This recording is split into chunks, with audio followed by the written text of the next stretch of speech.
जय हिंद दोस्तों, स्वागत है आपका और एक नए वीडियो में और एक नए टॉपिक के साथ।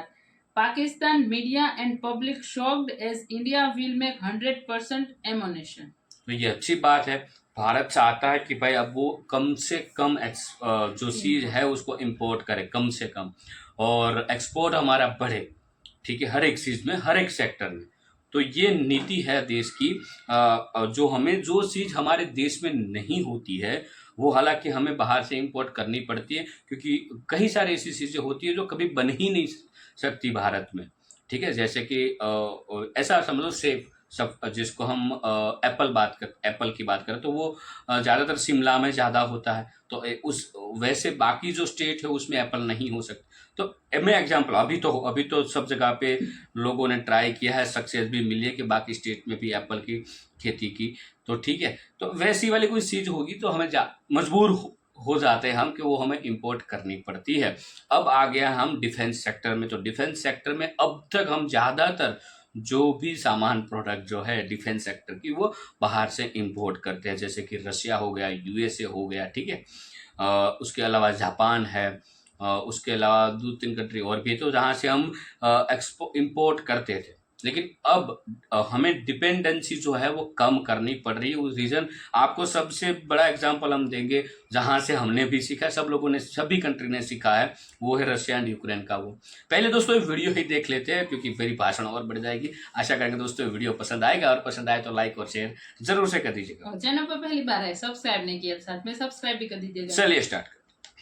आज की तारीख में दुनिया भारत की ताकत का लोहा मानती है। दुनिया के किसी भी मुल्क में इतनी हिम्मत नहीं कि वो हिंदुस्तान से सीधी टक्कर ले सके। भारत न सिर्फ परमाणु शक्ति संपन्न राष्ट्र है, बल्कि वो अपने हथियारों के जखीरे में लगातार इजाफा कर रहा है।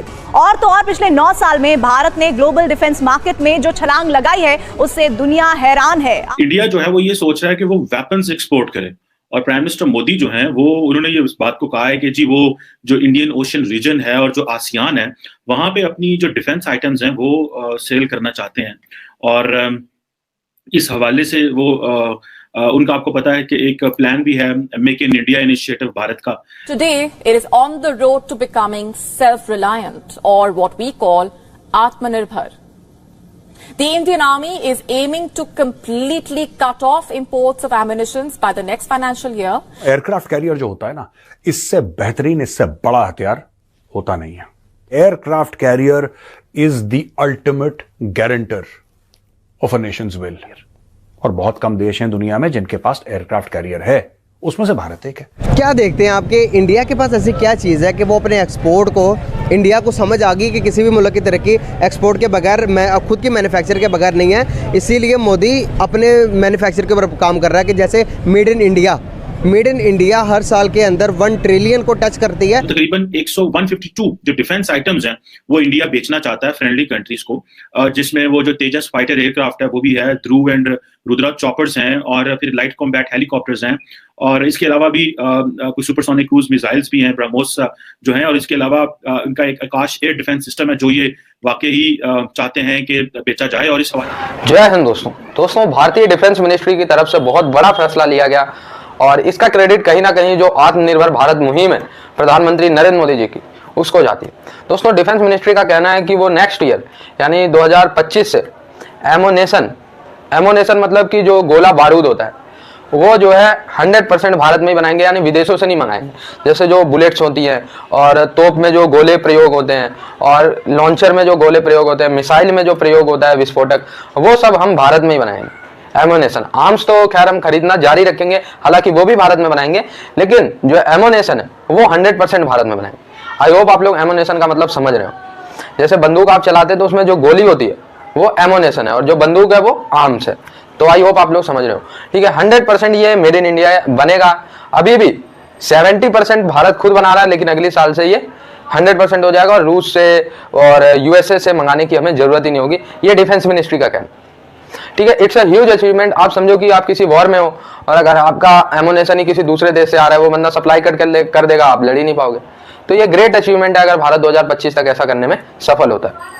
इंडिया जो है वो ये सोच रहा है कि वो वेपन्स एक्सपोर्ट करे, और प्राइम मिनिस्टर मोदी जो हैं वो उन्होंने ये इस बात को कहा है कि जी वो जो इंडियन ओशन रीजन है और जो आसियान है वहां पे अपनी जो डिफेंस आइटम्स हैं वो सेल करना चाहते हैं।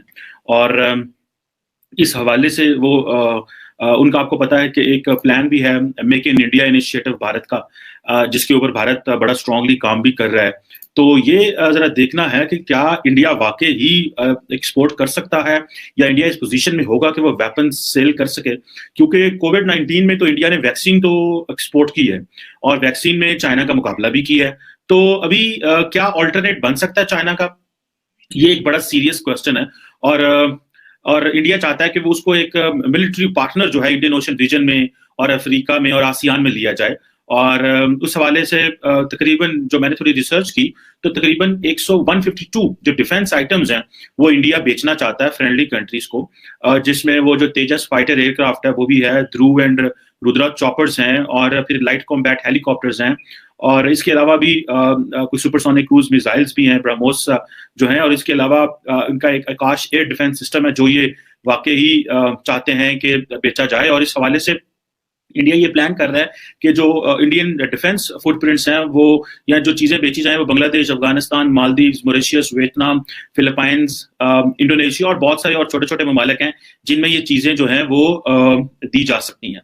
लेकिन इसके साथ साथ मैंने थोड़ा सा एक एनालिसिस भी किया और ये समझने की कोशिश भी की कि क्या वाकई ही भारत जो है, स्टैटिस्टिक्स क्या कहते हैं, और स्टैटिस्टिक्स तो ये कहते हैं कि भारत के पास कैपेबिलिटी तो है। हम ये देख रहे हैं कि इंडिया अपनी जो एक्सपोर्ट्स हैं स्पेशली वेपन्स की, वो भी बड़ी हैं। वो कह रहे हैं कि हम घर में सारी चीजें बनाना शुरू कर दें। देखिए, जहां तक ये डिफेंस एक्सपोर्ट्स की बात है, इंडिया में आजकल बहुत ही ज्यादा टॉक हो रही है कि इंडिया के तकरीबन 16,000 करोड़ 2 बिलियन डॉलर होते हैं। और इंडिया के जो एक्सपोर्ट्स हुए हैं last year fiscal year 750 billion dollars के। राजनाथ सिंह जी ने यह अनाउंस करा है सबके सामने कि भारत का तीसरा एयरक्राफ्ट कैरियर हम उसको गो अहेड दे रहे हैं। तीसरा एयरक्राफ्ट कैरियर यानी कि INS विशाल, उसका नाम होगा INS विशाल। भारत के पास दोस्तों इसके पहले 2 एयरक्राफ्ट कैरियर ऑलरेडी हैं। अगर आपको एयरक्राफ्ट कैरियर चाहिए तो आपको क्यों चाहिए? Let's be very clear. जैसा मैंने बोला, it is the ultimate power projection of a nation. Aircraft carrier से कारगर उतना बड़ा हथियार है नहीं। या फिर intercontinental ballistic missile, nuclear missile की बात कर रहे हैं जो कि जाएगी, उड़ के गएगी पूरे शहर के शहर, वो अलग मैटर है। लेकिन ICBMs एयरक्राफ्ट कैरियर से भी चलती हैं। ICBMs they can take off from anywhere. I mean, it's not just they have to take off from land only. They can take off from an aircraft carrier also. In today's day and age, that technology is there. कहने की बात यह है कि अगर China बना रहा है 80,000 टन का, और आपको चाइना को काउंटर करना है, you need better technology, you need a larger aircraft carrier दोस्तों। और कई लोग इसमें स्ट्रेटेजिक कम्युनिटी में इससे डिसएग्री करते हैं। कई लोग डिसएग्री करते हैं, कह रहे नहीं यार हमारी जरूरत नहीं है, it's a sitting duck. No, it's not a sitting duck. ये सब अफवाहें फैलाई गई हैं कि एयरक्राफ्ट कैरियर को आप डुबा सकते हैं, इतना बड़ा है, it presents such a. Aircraft carrier कभी अकेले थोड़ा ना जाता है कि कंपनी बाग में टहलने चला गया aircraft carrier. It's a carrier group, it's a whole bloody carrier group यार। लेकिन स्टैटिस्टिक्स अगर मैं एक्सपोर्ट्स की बात करूं कि इंडिया कितना असला एक्सपोर्ट कर पा रहा है या कर पाएगा, इसके ऊपर मैंने थोड़ी जब रिसर्च की तो एक आपको पता है कि एक थिंक टैंक है सिप्री के नाम से स्वीडन में, और उसको जब मैंने रिसर्च किया तो उसने जो डाटा मेरे सामने आया उसमें ये था कि 2015 से लेके 19 तक का जो लेटेस्ट डाटा है, ऑलमोस्ट 25 बड़े लार्जेस्ट एक्सपोर्टर थे आर्म्स के, और उनके क्लाइंट्स को मैंने देखा तो इंडिया जो पहले जो दुनिया के बड़े 25 एक्सपोर्टर्स हैं उनमें से 23वें नंबर पे आता है, 23rd में। अच्छा, अगर देखा जाए 2010 से 14 में देखा जाए तो भारत की 0 एक्सपोर्ट सिप्री शो कर है। शेयर ऑफ आर्म्स एक्सपोर्ट की बात कर रहा हूं, 0 है। जबकि 2015 से लेके 2019 तक जो भारत का share of export as per SIPRI है वो 0.2% है। ठीक है जी, सबसे पहले अमेरिका, रशिया, फिर फ्रांस, जर्मनी, चाइना 5वें नंबर पे आता है। और चाइना को क्योंकि भारत अपना कॉम्पिटिटर लेता है और उसके मुकाबले में अपनी चीजें एक्सपोर्ट करना चाह रहा है, सो पिछले 4-5 साल में जो टोटल शेयर था एक्सपोर्ट का वो चाइना का तो 5.5% था, लेकिन भारत का 0.2% था। अभी कैपेबिलिटी जैसे मैंने कहा भारत के अंदर है, और वो भी मैं बताता हूं कि किस तरह पिछले कुछ सालों में भारत ने अपनी जो आर्म्स प्रोक्योरमेंट है वो कम भी की है। पाकिस्तान ने भी कम की है, लेकिन भारत ने भी कम की है। और भारत के जो 2015 से लेके 19 तक एज पर सिपरी जो बड़े एक्सपोर्टर थे जिनको भारत ने असला एक्सपोर्ट किया, उसमें म्यांमार है तकरीबन 46%, श्रीलंका है जो मेन क्लाइंट है इनका, और तकरीबन 25%, फिर मॉरिशस है 14%, और ये तो हो गई कि एक्सपोर्ट के हवाले से। सो एक्सपोर्ट में भारत जो है वो राइट नाउ तो उसकी वो इतनी से नहीं है, लेकिन अगर कैपेसिटी की बात की जाए, कैपेबिलिटी की बात की जाए, तो उसमें भारत अपने आप को लेके आ सकता है। दोस्तों, वही जैसे जैसे भारत सेल्फ रिलायंट होता जा रहा है, तो हम देख रहे हैं कि हर सेक्टर में भारत खुद के पैरों पे खड़ा हो रहा है।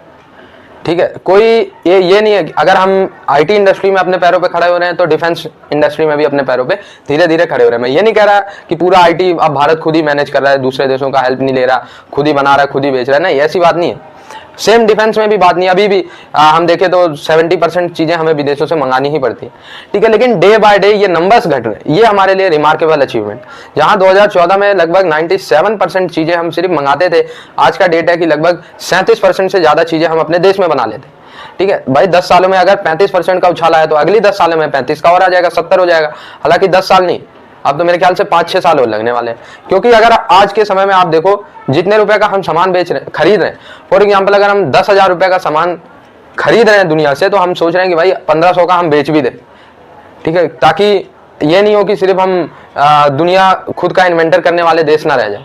आई होप आप लोग मेरी बातों को समझ रहे हो। ठीक है, इससे यार एक तरीके से बेइज्जती होती है कि आप दुनिया से सिर्फ खरीद रहे हो, दुनिया को आपको कुछ सेल करने की आपकी कैपेबिलिटी नहीं, बहुत बड़ी बेइज्जती होती है। ठीक है, ये दिखाता है कि यार ये देश ऐसा है कि जो खुद के दम पे कुछ नहीं करता। ठीक है, भारत की पहचान उन्हीं देशों में से थी, अगर आप को बुरा ना लगे। ये रियलिटी है, इसमें बुरा लगने वाली क्या बात है। ठीक है, हर चीज में हम 100% विदेशों से ही निर्भर रहते थे, लेकिन जब से नरेंद्र मोदी जी आए हैं, हर इंडस्ट्री की बात कर ले, आईटी से लेके कपड़ा से लेके, ठीक है, अब आप देख लीजिए डिफेंस से लेके हर चीज हम अपने पैरों पे खड़े करने की कोशिश कर रहे हैं। ठीक है, और दुनिया को बेचने की भी कोशिश कर रहे हैं। तो इट्स अ रिमार्केबल अचीवमेंट अगर 2025 तक एमुनेशन भारत 100% भारत में बनाता। आप लोग जुड़े रहे ऐसी वीडियोस के लिए, तब तक के लिए धन्यवाद, जय हिंद। थैंक यू दोस्तों, वीडियो को यहाँ तक देखने के लिए। आपको पता है दोस्तों कि भारत भी परमाणु शक्ति का एक कंट्रीज है, और हम अब भारत के साथ पंगा लेना कोई नहीं चाहता। ठीक है, रीजन कई सारे हैं, कोई एक पर्टिकुलर रीजन नहीं, बहुत सारे रीजन है, खुद आप भी लोग जानते होंगे। लेकिन हम स्ट्रॉन्ग तभी बन सकते हैं जब हमारे पास जो प्रोडक्ट की हमें आवश्यकता है वो प्रोड्यूस हम खुद कर रहे हैं, मैन्युफैक्चरिंग हम खुद करते हो।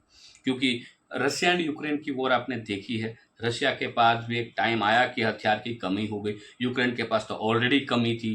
ठीक है, फिर भी ये बहुत लंबा युद्ध चला, अभी तक खत्म हुआ नहीं है। और वैसे ही अब दूसरा एग्जांपल इजराइल का ले लो कि इजराइल के पास तो ऑलरेडी सब कुछ है, तो हावी पड़ रहा है गाजा के ऊपर। गाजा के पास यदि कुछ होता तो वो टक्कर सेम हो जाती। लेकिन हमें भी मैन्युफैक्चरिंग खास करके डिफेंस सेक्टर में बनना बहुत ज़रूरी था। तो अब ऐसा समझ लो कि 50-50 प्लस हम हो चुके हैं कि जब प्रोडक्ट जो है मैन्युफैक्चरिंग इंडिया में हो रही, तो उससे अच्छी बात है। जब कोई युद्ध होता है और उसका जो डिफेंस सेक्टर की जो हथियार वगैरह जो है वो जब मैन्युफैक्चरिंग इंडिया में होता है, तो आपको पता है कि जब ऐसी कुछ चीज़ें होती है युद्ध जैसी, तो कई सारे सैंक्शन लगने लगते हैं और बहुत सारे कंट्री अगेंस्ट हो जाते हैं, फिर हथियार की लेन देन तो बंद हो जाती है। बिल्कुल बिल्कुल, तो ये करना बहुत जरूरी था। बाकी दोस्तों, ये वीडियो आपको कैसी लगी है कमेंट में लिखकर आप हमें जरूर बता दीजिए। फिलहाल आपसे विदाई ले रहे, मिलेंगे और अपने वीडियो में आपके साथ। टिल देन, जय हिंद, जय भारत।